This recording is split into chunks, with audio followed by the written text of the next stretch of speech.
So Bleacher Report came out with projections of mega contracts. That's 7 of them. Baker Mayfield's was not on there, but the other 2 quarterbacks of that draft class, Lamar Jackson and Josh Allen, both on there. They had Lamar Jackson fall in 4 years, $168 million. Josh Allen, 4 years, $164 million. So 4 years, $42 million, 4 years, $41 million.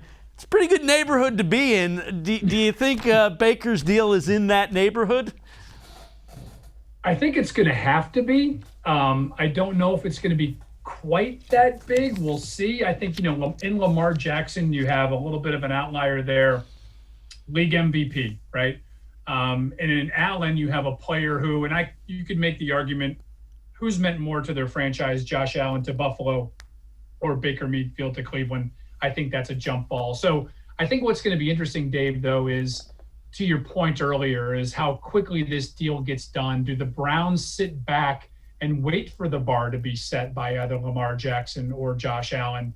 Or do they go ahead and put a number out there that they know is going to be intriguing to Baker and his people, and they just get it done? So there's going to be a little bit of a waiting game, and I'm sure the agent for Lamar Jackson and for Josh Allen are probably looking at the same thing with Baker's situation with the Browns. So it's interesting that you have 3 young quarterbacks, all hitting this, this same point in their career at the same time, all obviously with greater upside and players that are going to be around for a long time. So what's interesting too is that the Mahomes contract just makes everything dwarfs everything, right? And I think it makes fans and media members as well kind of look at these numbers unrealistically in terms of what guys can get. So it's going to be fascinating to see the way it all shakes out.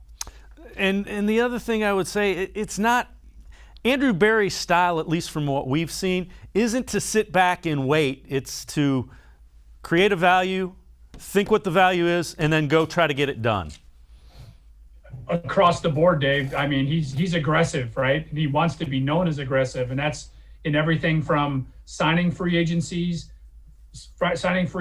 to contract to the draft. I mean, I don't think any of us expected him to make the move that he made in the draft this year to move up in the second round to get JOK. So he's shown an aggressiveness, and I think that's going to be at the bargaining table as well as anywhere else on the field.